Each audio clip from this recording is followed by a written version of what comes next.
Fala pessoal, tudo bom? Então, o que vocês acharam do módulo anterior sem luz e sem foto?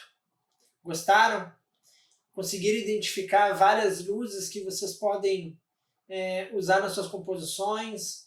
Aprenderam a criar algumas luzes, identificar, usar rebatedores, celofanes, modificando a luz? Eu espero que sim. Eu sei que nesse começo é muito difícil de vocês pensarem em tudo isso, mas à medida que vocês forem evoluindo, vocês vão acabando usando, tá? Vocês vão acabar usando, tá bom? Mas quanto antes vocês colocarem em prática, melhor. E nesse módulo agora que nós vamos entrar, nós vamos ver sobre a mulher mais linda do mundo, né? E a gente ainda continua na pílula vermelha, um caminho sem volta. Por quê, pessoal? Tudo que a gente viu no módulo anterior e vai ver neste módulo são coisas que depois que a gente conhece e acaba aprendendo, dificilmente a gente vai deixar de aplicar nas nossas fotografias, tá bom? Então, por isso que é um caminho sem volta, tá? Depois que a gente aprende, não tem como mais aprender, tá bom? Então vamos lá. E vocês vão entender quem é a mulher mais linda do mundo lá no slide de fixação, tá bom? Bom, e também, né, por que eu escolhi esse nome de a mulher mais linda do mundo, tá? Mas antes, a gente chegou num ponto onde eu não queria, ou melhor, onde eu estava evitando de chegar, né? Por quê, pessoal? O que nós vamos aprender agora nas duas próximas aulas é o que geralmente a gente aprende num curso presencial. Além de a gente aprender velocidade, abertura e ISO, a gente aprende essas duas próximas regras, nessas duas próximas aulas sobre composição, tá?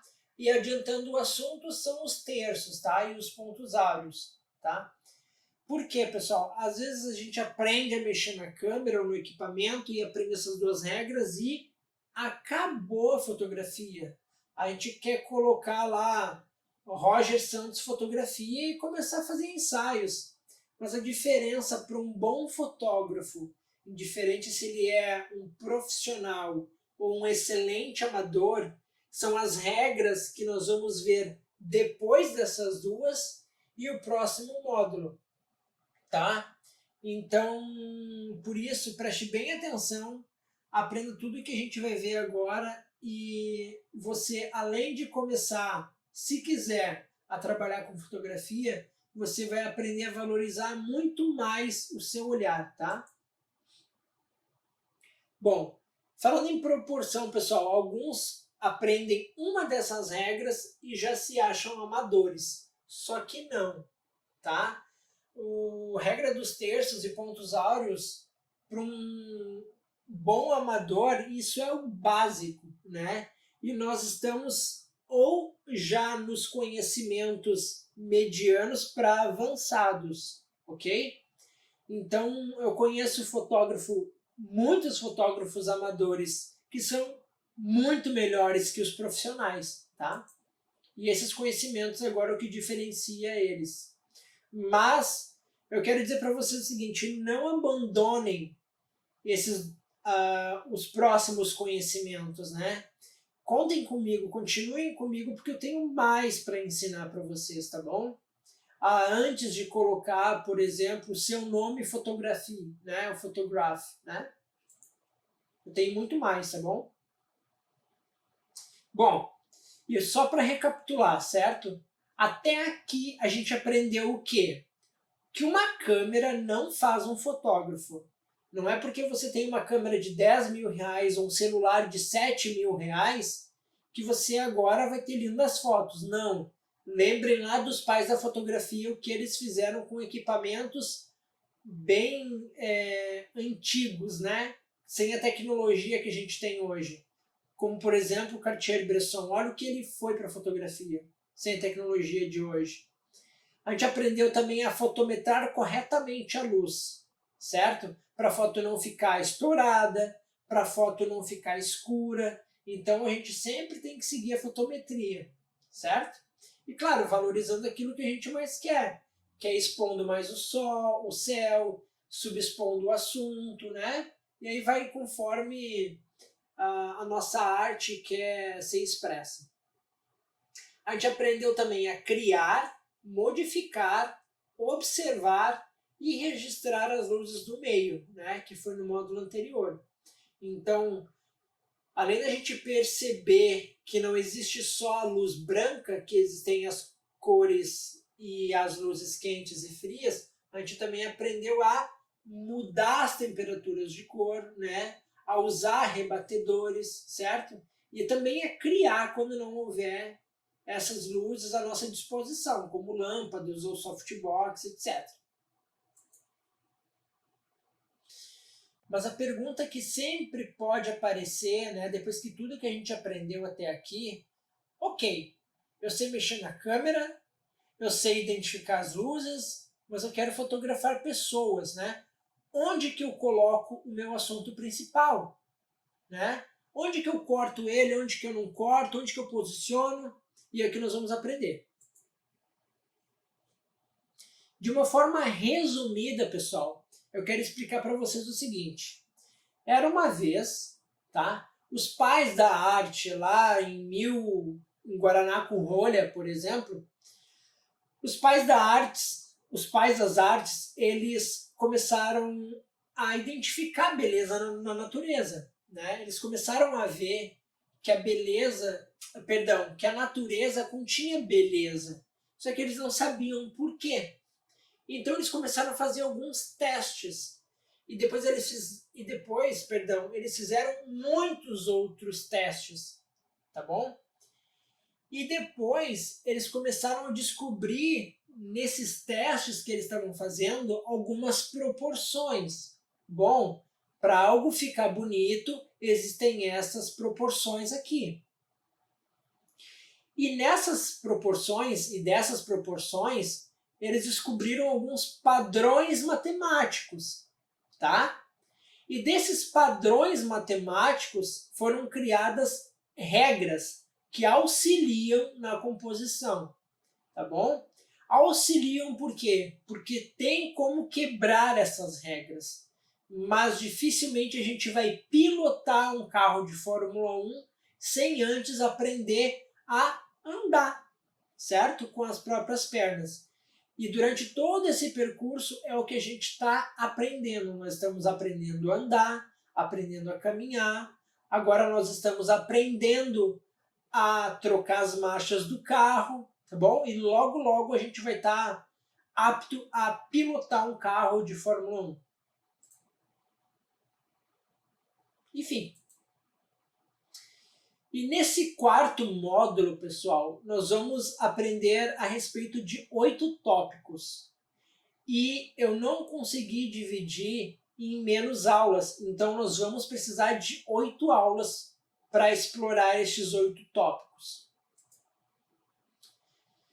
Bom, e nesse módulo, né, o que você vai aprender? Primeiro você vai aprender sobre Fibonacci e proporção áurea. Depois nós vamos aprender sobre regra dos terços, pontos de ouro e áureos, modo retrato, modo paisagem, linhas, linhas curvas e triângulos, tá bom? E mais uma vez esse slide está aqui para deixar claro o seguinte, como que você vai aprender, né? Da forma mais pedagógica possível. Eu criei esse tripé de uma forma que você possa aprender o conteúdo da forma mais fácil possível, tá? Que em primeiro lugar, primeiro a explicação teórica ou técnica daquele assunto, certo? Depois, para fixar o conteúdo que a gente acabou de ver, nós vamos analisar algumas fotos e imagens, tá bom? Daquele conteúdo, obviamente. E se for necessário, eu vou fazer para vocês uma aula de como eu faço com a minha câmera, ou com o meu equipamento, ou com o meu smartphone, tá bom? E por que, né, você vai aprender agora nesse quarto módulo essas 8 aulas? Porque são regras, tá, pessoal? E, em primeiro, né, no início, você vai pensar, né, nessas regras. O que eu posso fazer? Como que eu posso adaptar? Né? Vai ser um pouquinho mais difícil de você colocar em prática tudo que a gente vai aprender agora. Mas depois eu te garanto que elas vão ser automáticas. Você não vai mais precisar pensar. Bom, onde que eu posso posicionar o meu assunto principal? Ah, nesse cantinho, nesse aqui, pá, faz a foto. Depois elas vão ser automáticas. A partir do momento que você tiver com um visor no seu olho, a foto ela já sai pronta, porque você já fez a foto antes na sua mente. Tá? Basta apenas registrar.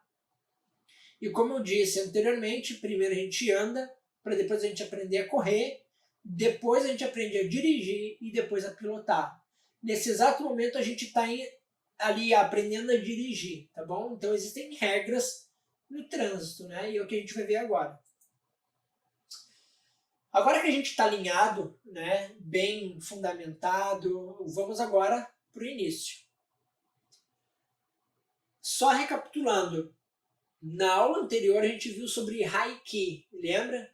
Que é aquela foto toda branca, né, com tons de cinza quando ela for em preto e branco, lembra? E agora na aula 23, pessoal, nós vamos aprender sobre Fibonacci, né, e proporção áurea, que podem ser usados como sinônimos, tá? Bom, o que é Fibonacci, pessoal?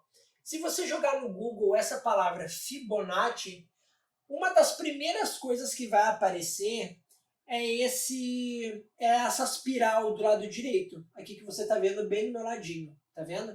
É essa espiral, tá? Fibonacci, pessoal, pode ser também chamado de proporção áurea, tá? Só que tem uma diferença, às vezes a gente fala em Fibonacci, a gente pode confundir com pi, certo? Então, proporção áurea e Fibonacci, eles têm a grafia, o nomezinho lá, como Φ, P-H-I, Φ. É diferente do pi, aquele da matemática, que é usado como radianos, aquele número de 13,14, sabe? E conforme eu disse em alguns slides anteriores, os pais da artes começaram a identificar padrões. E esses padrões eles transformaram em fórmulas matemáticas. E eles identificaram uma constante matemática na beleza. Tá? E essa constante matemática é o número 1,618, certo? E essa proporção e essa constante matemática, ela é exatamente esse desenho aqui do lado, tá bom? E é muito usado por designers, decoradores, tá? Artistas em geral. E por incrível que pareça, ela também está presente na música e até no seu celular, exatamente. Eu não sei se você está me vendo agora pela tela de um celular ou se pela tela do seu computador ou notebook ou possivelmente, né, talvez por sua televisão, tá? Mas você pode fazer um cálculo matemático rapidamente aí na sua cabeça. Olhe atentamente para a tela que você está olhando agora e perceba que o lado... provavelmente você está me olhando na horizontal, certo? Você está me olhando assim. Deixa eu pegar meu celular para mostrar para vocês, é melhor. Você provavelmente está me olhando assim, certo? Pessoal, imaginem que esse lado aqui é o número 1, tá bom? E esse aqui é o 1,618, certo? Vocês conseguem ver que aquele lá, 1,618, é o tamanho número 1, um pouquinho mais da metade. Então, é aqui, ó, 1,618, tá bom? Então, esse padrão, essa regra matemática, e se vocês olharem assim, ó, é quase o mesmo tamanho, ou praticamente o mesmo tamanho da imagem aqui de baixo. Aqui do lado, tá vendo? Então, esse é o padrão, pessoal. da proporção áurea, tá bom? E vocês vão lembrar lá daquela imagem do Cartier-Bresson, lembra? Que ele fez uma composição usando crianças, exatamente por causa disso aqui, por causa da proporção áurea, tá? Ou Fibonacci. Mas para que serve, né, pessoal, o Fibonacci? Em primeiro lugar, né, como eu já tinha dito antes, esse número, essa constante matemática, 1,618, é um número da beleza. Tudo que tem esse número é mais bonito aos nossos olhos, sim. E esse número e esse padrão Fibonacci, eu coloquei aqui à esquerda, lá no cantão, lá, eu coloquei algumas imagens que pode ser adaptado para Fibonacci, tá bom? E caso você quiser analisar um por um, você pode apertar pause agora. Brincadeiras à parte, você pode visualizar um por um depois, né? E ver onde que você pode colocar o seu assunto principal. E quando você aplica uma imagem nessa constante matemática, nesse padrão Fibonacci, elas vão ficar mais bonitas e também mais harmônicas, tá? Além de ficar bonito, fica mais harmônico, né? Bom, a gente tem, conforme a primeira coluna, a gente tem alguns padrões. Na segunda coluna ali, em vertical, pessoal, a gente consegue identificar, vou pegar meu mouse aqui para a gente ver melhor, tá? Essa composição aqui na vertical, por exemplo, né, aplicando Fibonacci. No final do Fibonacci tem o olho da mulher ali, né? Então, o que esse fotógrafo aqui utilizou? Qual padrão? Esse aqui, pessoal, tá vendo? Ele poderia ter usado esse aqui, por exemplo, o primeiro, tá vendo? Mas ele aplicou esse aqui, tá? E quando aplicado na horizontal, geralmente, né, fotografando pessoas, você vai colocar o olho, por exemplo, né, ou o rosto, dependendo do tamanho da sua imagem, no final dessa proporção áurea, tá? Nessa espiral aqui. Então, essa composição horizontal foi usada esta aqui, mas poderia ter sido usado essa aqui à esquerda no final, tá bom? Caso ele tivesse do lado esquerdo. E assim sucessivamente, tá? Aqui tem alguns padrões que vocês podem utilizar, certo? E essa aqui é a mulher mais linda do mundo. E não perdendo o costumeiro, né, pessoal? E finalizando nessa aula de Fibonacci, proporção áurea, se vocês ficaram com alguma dúvida, revejam esses slides anteriores. Se vocês tiverem alguma dúvida, façam a pergunta aqui embaixo, tá? Avaliem esta aula aqui para mim, vai ser bom para a plataforma e muito bom para mim, porque eu vou ter como termômetro se ela tá boa, se ela não tá, se eu tenho que fazer. E de acordo com as perguntas de vocês, se tiver muita dúvida, né? Além de responder para vocês, eu posso refazer essa aula respondendo todas as dúvidas, tá? Encaixando melhor nesses slides. Perdão, desculpa. E é isso, pessoal. Eu espero que vocês tenham gostado, tá? E agora fiquem com as imagens de fixação. Até mais, abraço!